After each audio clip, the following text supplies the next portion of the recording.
Hi,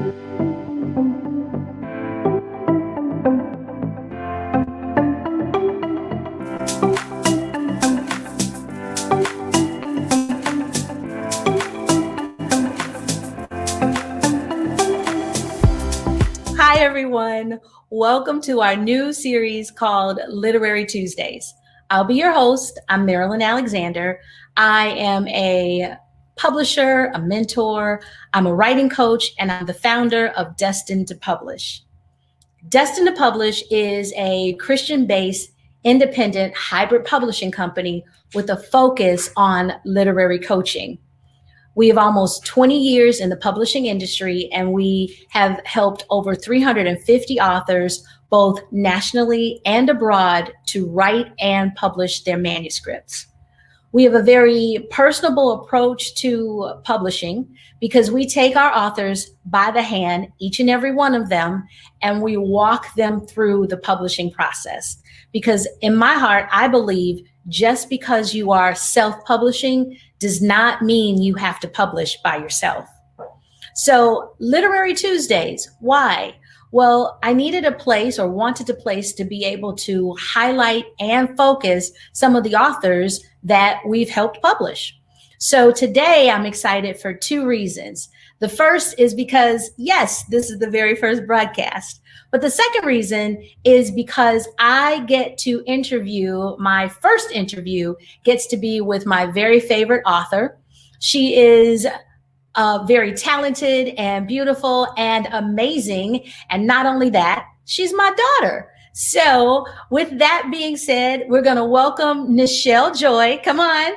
Hi. Hi. How are you? Good. How are you? I am good. So we're going to just get settled in here. You ready for this? Yeah. All right. So first, I know about you. Mm-hmm. I want you to tell our audience something about yourself. Okay, yeah. My name is Nichelle Joi. I just turned 15 2 weeks ago, I think. And I wrote 3 books. Okay. So, well, we kind of know that, but tell us something else. What do you like to do in your free time? I'm a dancer, so I love to dance. I've been dancing for a very long time. I would like to say I'm a musician, but I just play violin. So I would like to be a musician, but I'm a violinist. And you're a very good violinist. Thanks. But yeah, and I obviously do like to write. So okay. Yeah. All right. So we're gonna get down into things. So with writing, tell us what got you interested in writing? Really, I guess talent. Okay. From you guys. Okay. Because she is a publisher and stuff, it's kind of always been in my life, and I guess you can say like it's been in my blood. But these books have really did, that make no sense. Have really came from more of school rather than home. So writing these books came from more school assignments rather than straight from my brain. Okay. All right. So does writing excite you? What, as you're writing, what are the feelings that you go through when you're writing? That's a difficult question. Try it. Because it's a lot. It depends on the story. Okay. Because when I was younger, I'll say it was a lot more colorful. Okay. Writing was a lot more all over the place rather than now, it's more of a maturity thing, but it still is a wild ride of ups and downs. So where do you get your inspiration from? Where does that come from? Oh, movies. Movies? Yeah, movies and like a lot of other books. I like to read, if you haven't noticed, but I read a lot of books and I take a lot of like different concepts and ideas from different authors, from different movies, just from different things like that. Okay. All right. So let's get right into it. So Nichelle. Yeah. Last year was very tumultuous. There was a lot going on. A lot. And not only was last year tumultuous, I think in our conversations, what was going on last year with all of the protests and the highlights and all of the, I think the anger that was displayed between cultures, right? Between cultures and races, kind of brought you back to a place that you had been before as a child in elementary school. That's deep. Yeah. Yeah. So the book is called Beautiful Brown Child. And I kind of want you to tell our listeners just what brought you to write this book in particular. Yeah, so with the events happening last year, everyone knows like in America, 2020 was not our best year. Seeing on the news, you turn it on and a lot of bad things happening. Like that's all you hear. It's COVID, it's protests, it's people getting like killed, it's everything bad happening. It kind of it didn't bring me back, but it kind of reminded me of how it feels to be raised, I guess that's a correct word, in a predominantly white community or a predominantly white environment. That's the word I'm looking for. Mm-hmm. I was raised in a predominantly white school. So in this school, there were only like 10 to 20 people of color in all. And that's none of the teachers. That's none of the staff. And it's, of course, it's like a safe environment for you to be in physically. But when the kids stay together on their own, kids aren't always nice. So I was usually bullied for like having darker skin than this person, or having different enhanced features than these people, or having my hair different, or even not having my hair different. I thought your hair was supposed to be curly, so things like that kind of reminded me of last year, seeing people like you being discriminated against or having bad things happen to them. It's like, it seems like everyone around you is kind of different, if that makes sense. So I wanted to write Beautiful Brown Child as a reminder, like these kids aren't alone. There's people like them. There's people that aren't like them, and that's okay. So yeah, that's really the inspiration behind the book. So I just want to read a paragraph. It says, only recently that I found being in the, no, let me start again. Wow. Okay. It's only recently that I found beauty in being Black and become completely comfortable in myself, appreciating every aspect of my Black features. Mm-hmm. That's a deep statement. Yeah. How does that, tell us about that? Even that's the funny thing about that last year that I find like kind of funny. Last year, even though you see all of these bad things happening to people, it's like the community will always be there.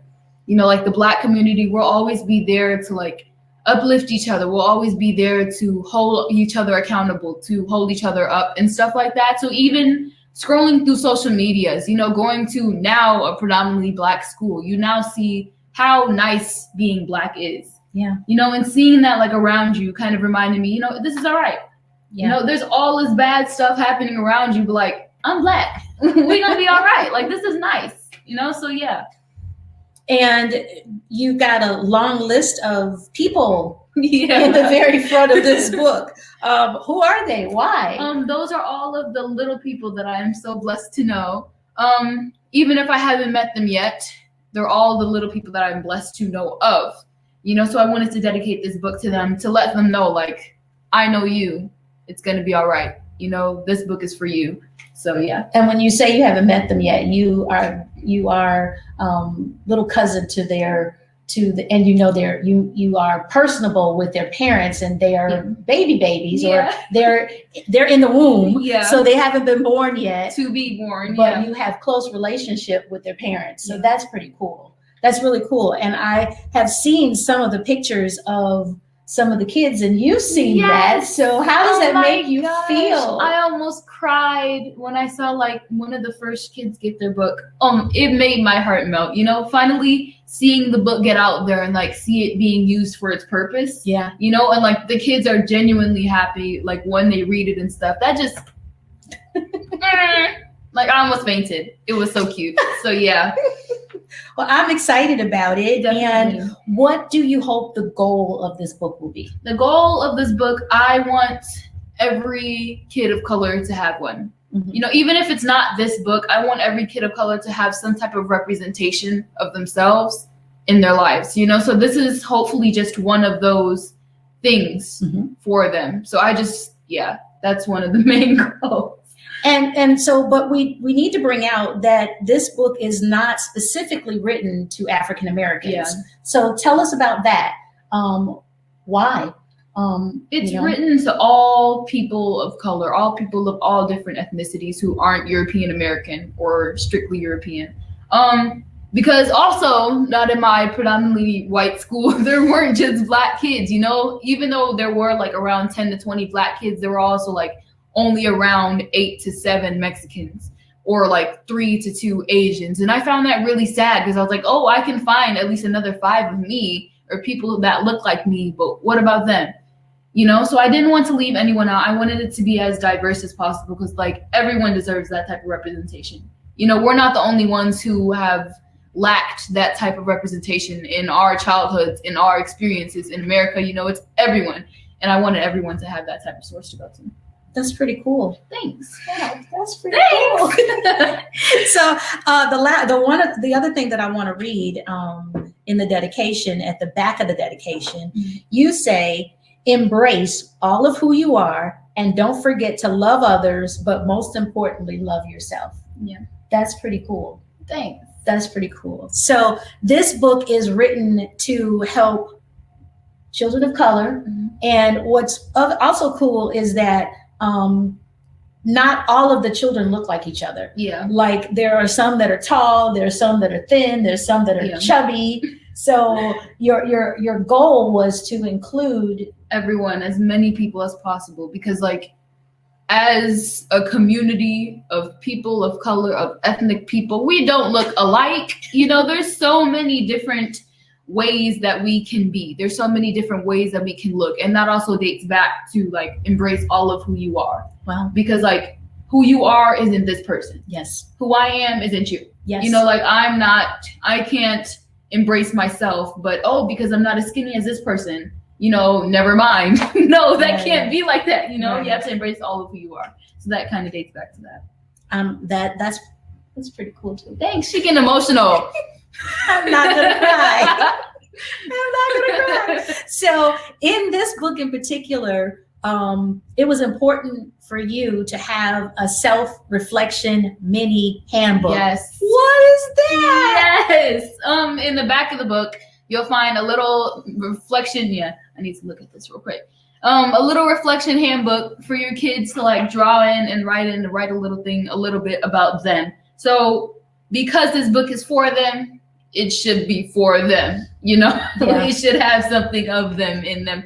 Yes. I see tears. I'm not gonna cry. It's okay. Keep going. I'm okay. It's okay. It's okay. So it starts out with like a few like, my name is, I am this years old. I want to be this when I grow up and things like that. Just some basic things about them. So like a few icebreakers, if you will, things like break the ice so they feel comfortable writing in the book, telling people who they are, you know, things like that. And then we go into affirmations. So affirmations I find are really important because they not only like remind, well, that is what they do. They remind you of like what you are and remind you like what you need to do throughout the day, what you need to be throughout the day. And that's what I really like about affirmations. I was actually introduced to them in a dance camp in like 2019. And I really enjoy doing them every morning, even though the other kids were kind of dreading it, you know, but I found it very effective to like uplift my day a little bit. So these affirmations, I'm just going to name a few. I am awesome. I am smart. I am strong. I can do anything I put my mind to. I am beautiful / handsome. I will not use the word can't to define my possibilities. Wow. Just things like that, you know, to tell them who they are, you know, because not only like adults need to tell kids who they are, like, you're so pretty. It's like, oh, thanks. You know, but telling yourself that could do a great deal, you know, so And then going on. Well, wait, because I like the fact that not only did you give them affirmations, but then you told them to write some affirmations for yourself. Yeah. That's pretty cool because we can tell them all day long, right? But for it to be inside of them and then to come out of them in their own words, you gave them space to be able to write their own affirmations. That's pretty cool too. Thanks. Yeah, and it gives them a little room to like be creative with themselves, you know? So not only can they say, I'm beautiful, I'm smart, you can also say like, I like my fashion. You know, things like that. Yeah. So it leaves a little space for them to be creative. And then we have some acrostics. Some of y'all may know what this is. Some may not. Yes. But if you don't, it's like in 2nd or 3rd grade, if you remember doing those things where you write your name And then you have like a word that describes you starting with every letter of your name. So I have a few of those for them to write in, and it also like expands their creativity a little bit, lets them free flow and do what they want. Some of mine, it spells Nichelle Joi. So I said N is for naturally talented. I is for iconic. Ooh, these are good words. Hold on.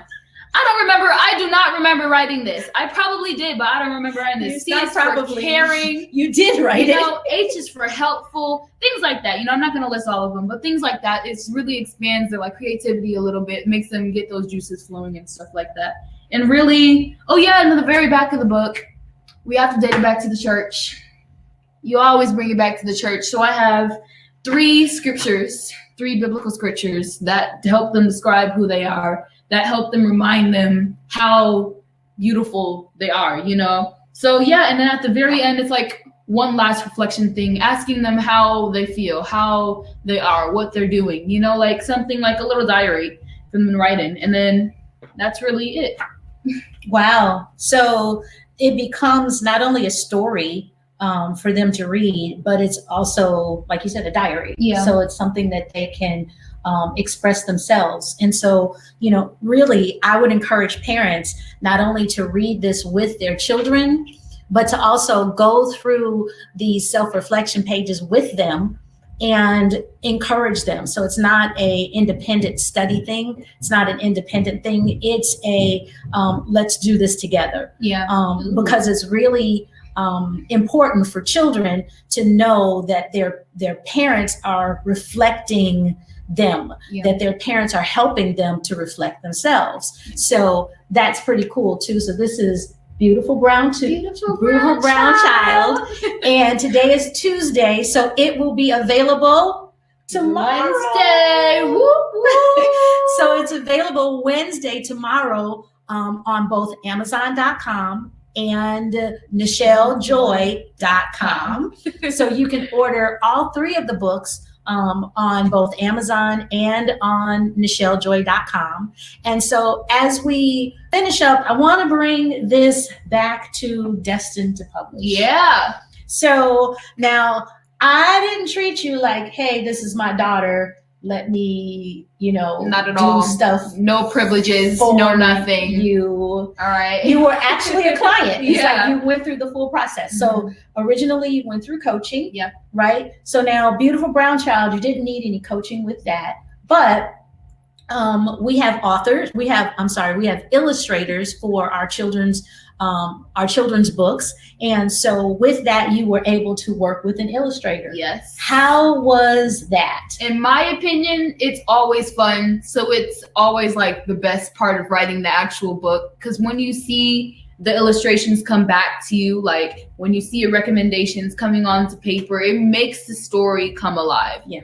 So that's one of my favorite parts, because every time I see the illustrations come back to me, I'm like, whoa, this is really a book. Like I forget that I'm writing the book, and I get the illustrations. I'm like, whoa, this is the book. So yeah, and working with the illustrator is also one of like the most creative parts, because you get to bring things deep out of your brain, and if you don't tell them what you want to do, they're not going to know what you want to do. So they're not going to put anything down. So being really descriptive, that's one of my specialties. I like being descriptive. So it really helps me get those creative juices flowing and like really characterize each one of my characters. So that's one of the best parts of writing, in my opinion. Well, that was pretty cool. And then with the Great Adventures, you actually worked with an editor. Yeah. So editing is really, really scary sometimes. Yeah. But I think that, well, first of all, it's the most important part after writing. Definitely. Is editing. And so you got to work with the editor. How is editing? What did that do when you saw all of this come back? See, little 9-year-old me was terrified. Because at first it's like, editing, I did this in class. This is boring as ever. I don't like this. And then like you sit on the phone or something, or like you're typing with someone for like an hour, hours and stuff, and it gets boring. But that's 9-year-old me. So now that I date back on it and like I look back on it, that was a really good writing experience. Yeah. I should have taken a couple notes from the editor, like now that I think about it, because in that case, if you get the hang of it, if you see patterns in what your editor's saying, Yes. you can actually edit yourself. Yes. You know? So 9-year-old me was overwhelmed with things coming back in. It's definitely overwhelming when you don't really know what you're doing or you don't know what to expect. Yes. So, but now that I'm looking back on it, it was more of a good experience than it was bad, but I didn't appreciate just much. I didn't appreciate it enough. As much. So, right. Yeah.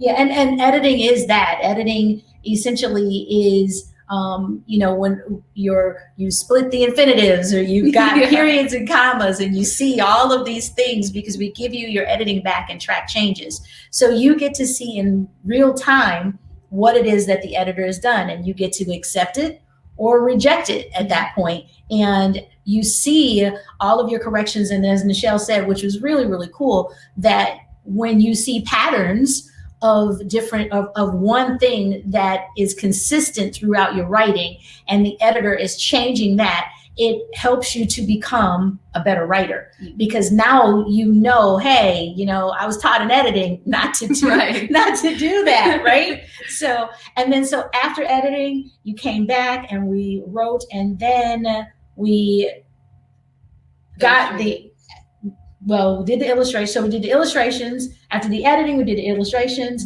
After illustrations, and it's important though for children's storybook authors to understand that you definitely need to edit before you illustrate, because your editor may change some of the things, or may suggest some things to make your story better. And so with that, if you've spent thousands of dollars or hundreds of dollars or $1 on illustrations, you would have to do that again. So you did the editing, you did the illustrations, and then we put the books together. How did you feel when you got your first book in hand? 9-year-old me was stoked. I was like, I don't even remember what happened, but I feel like I was screaming a lot. I scream a lot when I'm excited. No, but especially, I remember when my first book came in and I had the illustrations and my face brightened up. I was so I was so at first, you get tired of writing, sometimes when you get tired of writing after a while, but once the illustrations come in, your creative juices start flowing again, and you start getting those ideas of writing again. Yeah. And I feel like that definitely happened with the second book again, because I saw my characters for the first time. Yeah. They're just stuck in here, but when you actually see them, that also makes it easier to write. It does. Because then you get to see, oh, this person's this person. Red shirt is this person, blue shirt is this person. I remember this person did this and stuff like that. So I was definitely really happy to see it all come together. And I remember you designing the cover, and I'm sitting over your shoulder, and I was watching her like a hawk, just editing the cover and stuff. But I was really happy with the results. Good. So in all of this, first of all, I want you to, let's go back and talk to the children. Mm-hmm. So talk to children, first of all, what would you say to, there are children who are watching this. What do you say to the children? About anything. What are your words of wisdom to the children who are watching this broadcast? My children. Nah, let me not. About writing. Kids, if you all want to write, it's not as complicated as it seems.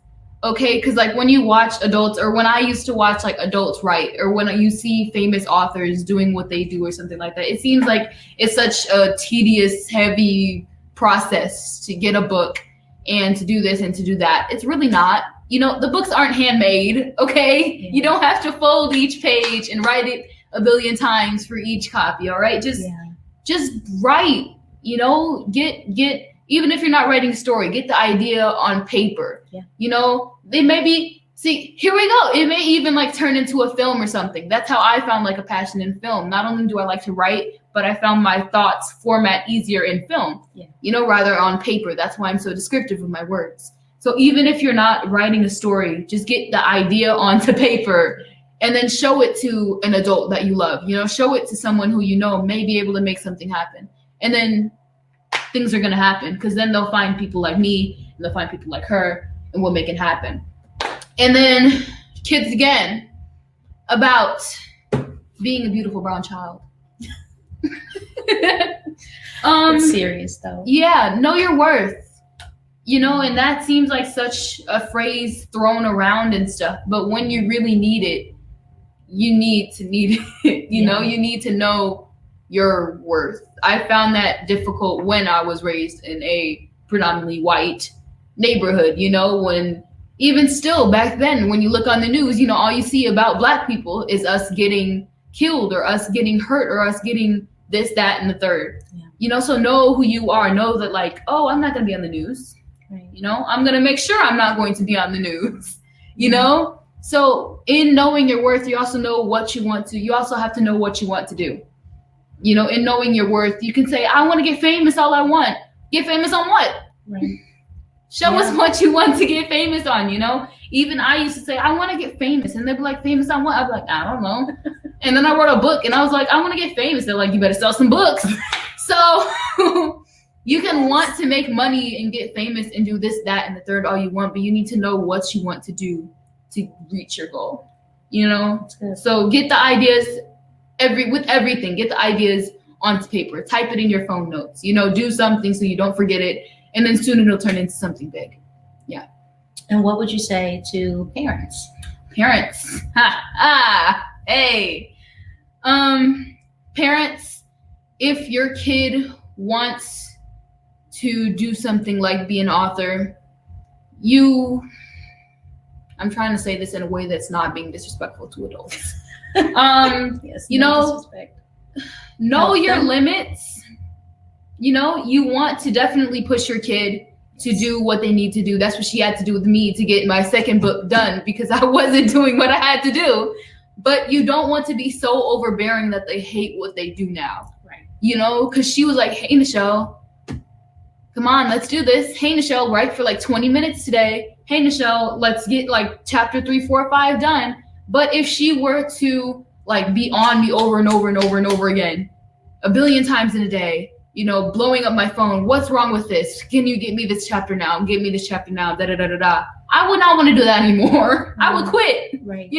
Right. Especially because, kids a lot of times have this mentality. We love this mentality when y'all tell us to do something, we don't want to do it anymore. No, because we be thinking about it too. We're like, I'm going to go do the dishes in 20 minutes. And they're like, you better do them dishes. Now we don't want to do it anymore. Now I don't want to do it. So give them time, give them space, to do what they need to do. Get them in an environment where they can do it. Even the smart parents, you wanted them smart parents. If you leave their earbuds here or something and then a paper over here because that they like to listen to music while they write. Right. All right. Stuff like that can definitely help them do what they want to do what they need to do to get the goal done. So yeah, that was good. Thanks. You're pretty wise for 15 years. Mom, I get told that a lot. I am really, really proud of her. I am proud of the accomplishments that she has. And I will say, just like her, if you see something that your child is interested in, support, push, nudge a little bit, and, be their biggest fan. Yeah. Be their biggest encourager. Every child has something that they're interested in. It's just finding what that is. Mm-hmm. And as parents, our goal, our job is to step back just a couple of feet and observe whatever it is. And then don't be picky about what it is that, that they say that they're interested in. So there are some gamers now who make billions of dollars, but they're gamers. And in my generation, it's put that thing down. Well, no, because then, there's strategy in gaming, there's math in gaming, there's all kinds of things. So, we literally have to just step back and encourage. And like Nichelle says, not overly encourage, but support and encourage at the same time. So that was good, Mom. Thank you. Thank you very much. Thank you very much. And I also want to say for you parents, if your child, every child has stories that they have had to write in school. Mm-hmm. From kindergarten, they've had to write stories, first, second, third. pull all of those stories together. Don't throw them away. I know that I had hundreds of Nichelle stories in a drawer, and I could probably have 3 more short story books. But pull those stories together and put those stories together in a book and encourage your child, because I always say that children who write become better readers, and children who are better readers become better writers. So they can have their own short story book, and you can publish that, and that can become their launch into something bigger and something better. So thank you, Nichelle Joi. Thanks, Mom. So, and Nichelle is also on Facebook. Her name on Facebook is Nichelle Joi. Nichelle Joi, and NichellJoi. Joi. Yes, so that's Joy with an I. And please connect with her if you buy the book. When you buy the book, send her a picture. Post a picture on her Facebook page, and just that will encourage her, so we can get book number 4 out the door. Oh, that rhymed. Oh no. Oh my gosh. So, yes. So, Nichelle, I just want you to read the last 2 pages in Beautiful Brown Child. Yeah. Okay. The last 2 pages state, "Dear beautiful brown child, this book was specifically written for you, yes, you, because I wanted to let you know that you are beautiful too. Don't take your beauty for granted. Know that this is true. Dear beautiful brown child, I'm so glad that you are you." That's incredible and amazing. Thanks, and I am Mom. super duper excited. This book will encourage not just not just children, but it encourages us as adults too, because sometimes we also need to know that we're beautiful too. Yeah. So thank you, Nichelle, for being my very first guest on Literary Tuesdays. This was fun, and I'm glad we got it done. Yeah. So everybody, remember that Beautiful Brown Child is available on NichelleJoi.com and Amazon.com tomorrow. Woo! Wednesday, September the 8th. And I hope that I know that you will enjoy it, but I hope you get not just a copy for you, but a copy for your nieces and your Yes. nephews, grandkids, all of that. everybody. Everything, all of that. So I just want to say, this is Marilyn Alexander, and this has been Literary Tuesdays. And when you are ready to write your first book, you can contact me at www.destinedtopublish.com. Go there. There's a link that says "Let's Talk," and you click on that link and fill out the information, and let's set up a consultation so that you can begin your publishing journey. We're in September, but just because we're in September doesn't mean that you cannot get started. Get started in 2021. Some people may even be complete in 2021, because this is your year to publish. All right. We'll see you next Tuesday on our next episode with a brand new author. Woo! And have a good night, everybody. All right, bye, everyone. Bye-bye.